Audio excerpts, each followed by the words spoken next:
السلام علیکم ورحمۃ اللہ وبرکاتہ۔ اینٹی انسٹیٹیوٹ چینل میں آپ کو خوش آمدید کہتی ہوں۔ آج کی کلاس میں ہم انشاءاللہ سورۃ الاخلاص تجوید کے ساتھ سیکھیں گے، ٹھیک ہے۔ میں ایک مرتبہ پوری سورت پڑھوں گی، پھر میں آپ کو لفظ بہ لفظ تجوید کے ساتھ پڑھنا سکھاؤں گی، ٹھیک ہے۔ سورۃ اخلاص مکی سورت ہے اور اس کی 4 آیات اور 1 رکوع ہے، ٹھیک ہے۔ تو چلیے پڑھنا شروع کرتے ہیں۔ اعوذ باللہ من الشیطان الرجیم، بسم اللہ الرحمن الرحیم۔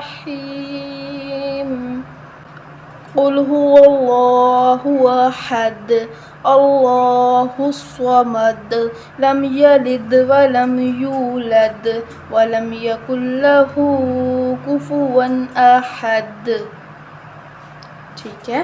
تو اب اس کو غور سے سمجھیے گا۔ قل هو اللہ احد، قاف کو موٹا پڑھیں گے۔ قل هو اللہ احد، قاف حروف مستعلیہ ہے، موٹا حروف ہے، موٹا پڑھیں گے۔ ہا کو بھی موٹا پڑھیں گے۔ قل هو اللہ، لام کے اوپر کھڑی زبر ہے تو ہم اس کو ایک الف کے برابر لمبا کر کے پڑھیں گے۔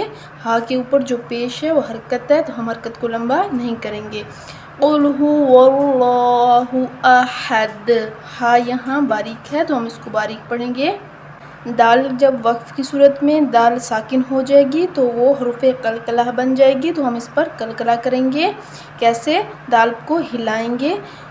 قل هو اللہ احد، ٹھیک ہے۔ دال کی آواز آنی چاہیے آخر میں وقف کرتے وقت۔ قل هو اللہ احد، ٹھیک ہے۔ دوبارہ پڑھیں۔ قل هو اللہ احد، یہاں ہا موٹی ہے اور یہاں باریک ہے تو ہم یہاں موٹا اس ہا کو موٹا پڑھیں گے اور اس کو باریک پڑھیں گے، ٹھیک ہے۔ کیسے پڑھیں گے؟ قل هو اللہ احد، آگے چلیں۔ اللہ الصمد، لام کے اوپر کھڑی زبر ہے تو ہم اس کو ایک الف کے برابر لمبا کریں گے۔ صاد کو موٹا پڑھیں گے، حروف مستعلیہ ہے اور دال پر قلقلہ کریں گے۔ اللہ الصمد، دوبارہ پڑھیں۔ اللہ الصمد، اللہ الصمد، پیچھے سے پڑھیں ایک مرتبہ۔ قل هو اللہ احد اللہ الصمد، ٹھیک ہے۔ آگے چلیں۔ لم یلد، اب دال جو ہے وہ حروف قلقلہ ہے تو اس پر قلقلہ کریں گے۔ لم یلد ولم یولد، اب یہاں واو مدہ ہے تو ہم اس کو ایک الف کے برابر لمبا کریں گے، دال پہ قلقلہ کریں گے۔ لم یلد ولم یولد ولم یکن لہ، ہا الٹا پیش ہو کو ایک الف کے برابر لمبا کر کے پڑھیں گے۔ ولم یکن لہ کفوا احد، کفوا احد، ہا کو باریک پڑھیں۔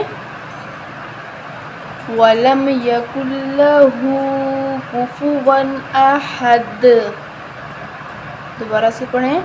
ولم یکن لہ،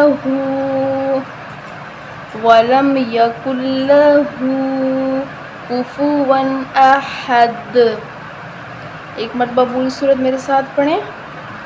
قل هو اللہ احد اللہ الصمد لم یلد ولم یولد ولم یکن لہ کفوا احد، ٹھیک ہے۔ تو میں امید کرتی ہوں کہ اس صورت کی آپ کو اچھی طرح سے سمجھ آ گئی ہوگی، ٹھیک ہے۔ تو چلیے ملتے ہیں نیکسٹ کلاس میں، تب تک اپنا بہت سارا خیال رکھیے گا۔ اللہ پاک ہم سب کو قرآن مجید پڑھنے اور سمجھنے کی توفیق نصیب فرمائے، آمین۔ السلام علیکم ورحمۃ اللہ وبرکاتہ۔